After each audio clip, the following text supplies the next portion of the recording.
Hi, my name is Adam Shoemaker, and I'm rector at St. Stephen's Episcopal Church in Charleston. And I am happy to be here today with parishioner and digital ministry coordinator Andrea McKellar, who also uh, has a seat on the Episcopal Church's Executive Council. And we are here to talk a little bit about the Executive Council, what it is, and the importance of its work for the wider Episcopal Church. Welcome, Andrea. Great to have you. Let's get started with just talking a little bit about council itself. What is the Executive Council, and how are people selected for Executive Council? The Executive Council is the governing board of the Episcopal Church. So it kind of functions like a parish vestry does for the church, but also like a board of directors for a nonprofit. And there are 36 members that are elected. There are bishops, clergy, and laity, all represented. So the bishops are elected by the House of Bishops. Then there are members who are elected from the floor of General Convention. And that's how I was elected for Executive Council. And then there are 9 provinces of the Episcopal Church, and they each select one clergy and one lay person to represent. So what's great is that it's really a wide variety of people from many different geographic regions that are all covered from the church. So it's a very diverse body and really just a fun group to be on, which is interesting because some people always gave me an impression before that it wasn't, but really enjoying it. So, so I ran a General Convention in 2018 and was elected. And so I'm in the 3rd year of a 6-year term. And the Executive Council speaks for the Episcopal Church in between the General Conventions, which is for those who aren't familiar with that, is the once every 3-year gathering, national gathering of the Episcopal Church. In between conventions, Executive Council speaks for the church. Is that correct? Yeah, so we do any business that has to happen. We make sure that the business from General Convention takes place and that those task force and interim bodies all keep doing work. But then interim things like budgets or, for example, after the unrest in the spring, we wanted to make sure that we addressed that as the Episcopal Church. So we created Becoming Beloved Community Rapid Response Grants that would help churches respond to racial justice in their communities, specifically during the pandemic, to get money on the ground to places that were doing stuff right away that you can't wait 3 years for. And is the presiding bishop the chair of Executive Council? Mm-hmm. Yes. So Presiding Bishop Michael Curry is the chair, and then the vice chair is the president of the House of Deputies, who right now is Gay Jennings. And so she also chairs when he steps down, and she addresses the council. They both give opening remarks and closing remarks and things along the way. There's also the vice president of the House of Deputies, Byron Rushing, is a member, and the treasurer and secretary of General Convention. And how can you describe a little bit about how Executive Council sort of carries out its work, meeting to meeting, and how work is carried out in between your meetings? So it's changed a lot because of the pandemic. So I'll start with what it used to be like. We have meetings 3 times a year. It's 4 days that we meet, that we move around to the different provinces of the church where we meet. And so most of the work happens at that meeting. There are committees that meet in between and bring things forward, but a lot of the times we'll get to the meeting, we'll have had packets of information to read beforehand. We'll have opening remarks. We do daily worship together, which is an important part of our work together. And then work in committees. So I'm on the finance committee, so we will approve grants. We will take people that are investing funds in the trust. The budget, we spend a lot of time on budgets to keep that updated and make sure it's relevant to what's really happening in the church. We give waivers to dioceses that have either had financial trouble for things like if a hurricane has hit them, then we know that those funds need to go to people on the ground. And so different things are adjusted because of that. There's a waiver process that they do. There's also governance and operations. There's mission within the Episcopal Church and mission beyond the Episcopal Church. So those groups are looking at the mission within is looking at things like evangelism and a formation and things like that need things that are going on the ground. They get reports from the staff to hear what's going on in the world and just keep things moving.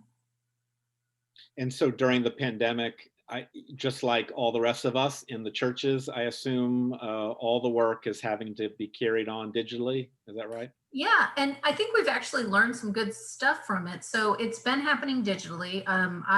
Being on the finance committee, we hadn't met in between conventions before, between meetings before this. But we started meeting weekly in March, and then it's become more monthly now, but we're able to really be up to date. So when we get to the executive council meeting itself that's on Zoom, we have already done the work to prepare for it along the way. And we've had multiple extra executive council meetings. For example, the Friday, the 20th, we met to confirm that General Convention was going to be moved back a year. So now that's going to happen in July of 2022.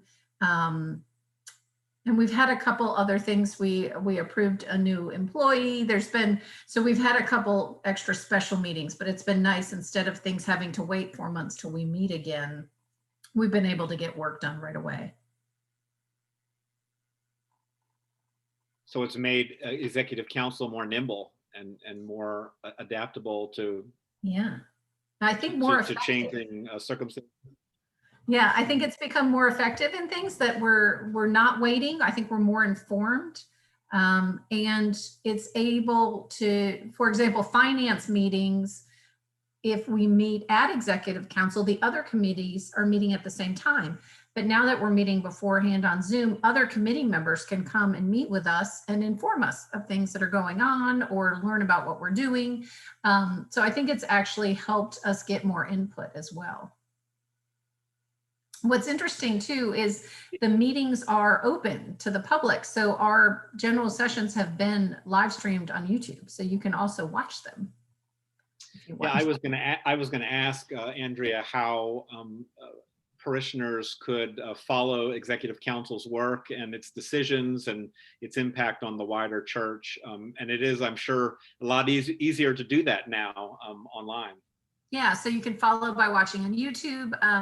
We do have reporters that always come from the Episcopal News Service and Living Church, and so they always write wrap-up articles.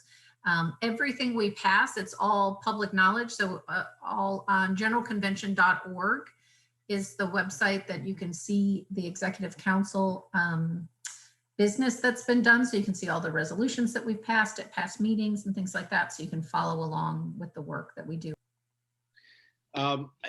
It must be fascinating when you are able to be a part of a body like Executive Council that has decision-making authority for the whole church. So you are getting to learn about the wider Episcopal Church. I mean, the couple of times I've been able to be at a general convention, it's been amazing to see representatives from the wider Episcopal Church in one place. I just wonder if you have any reflections about what you've learned or what has struck you sitting on council as you've been able to learn and interact with folks from the entire Episcopal Church. Well, it is interesting to see people in other parts of the country and other parts of the world. We have a few international members, and how different our experiences can be in that.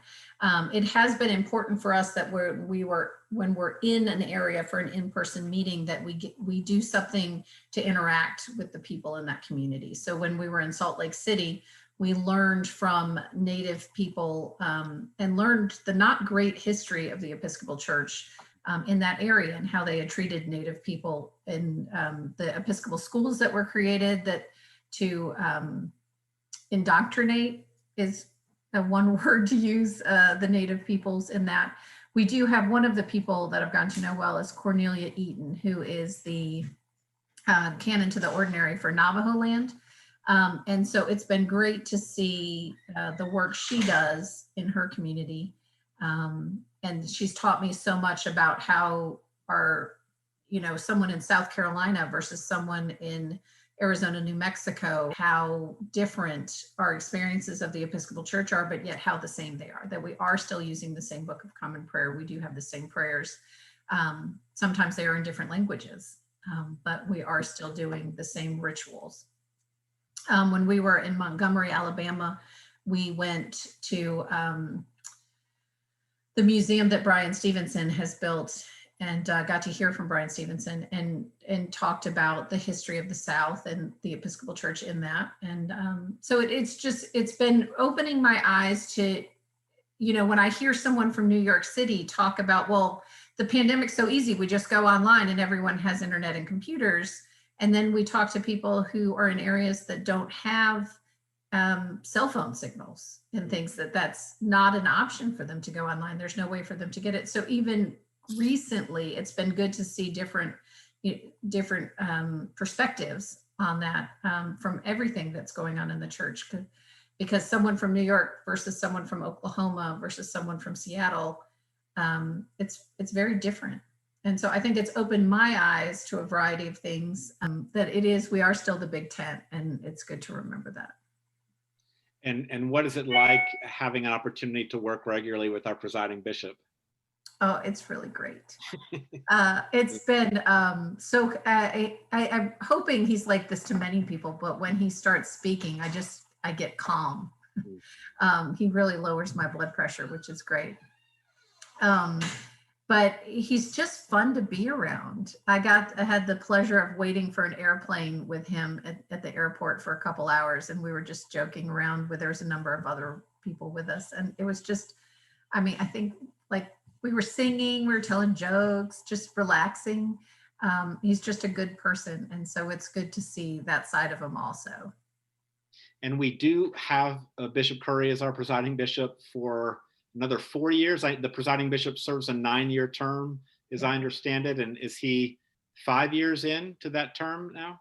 Yeah, he was elected in 2015. So he'll come rotate off in 2024, which is one reason I ran for it. People said I was young to be running for executive council, which I didn't feel young at the time, but I wanted to be on executive council while the presiding bishop, Michael Curry, was the presiding bishop, because I just really believe in his message and what he's doing. And it's a pleasure to work for him. And can you just, for those listening in, tick off his priorities for the church that I'm sure executive council is hearing about regularly as he serves as our presiding bishop? So the 3 pillars are racial reconciliation, evangelism, and creation care. And those are the main things that we are working towards in the Jesus movement. He calls it the Jesus movement budget. And so those are the 3 pillars. And then it's brought up by the things that we have to have, the administrative and government and operations, and those things that keep the ship on course. But that's where he really wants to move the Episcopal Church, that we are focused on racial justice, we are evangelizing to people out in the world, and that we do care about our planet. And does council here update sort of in those categories on a regular basis? Is that? Yes. Yeah. So the canons, there is one canon, Stephanie Spellers, who is over all 3 of those areas. And so she regularly gives reports as well as the other canons. Okay, great. Well, thank you, Andrea, for taking the time to share a little bit about executive council. I would encourage you, those of you listening in, to subscribe to the Episcopal News Service. Also, the Episcopal Church, you can follow them on social media, and they have a pretty strong, in my estimation, digital ministry. So there's a lot of content certainly being put out because we have such a dynamic and charismatic presiding bishop. And please search for the executive council as well online, because there's a lot there. And thank you, Andrea, for serving and for your commitment to the wider church. Thanks, Adam. I'll be back next time with an interview with our friends at Arm in Arm for my next Rector's Corner. In the meantime, be safe and be well, friends. Take care. Bye-bye.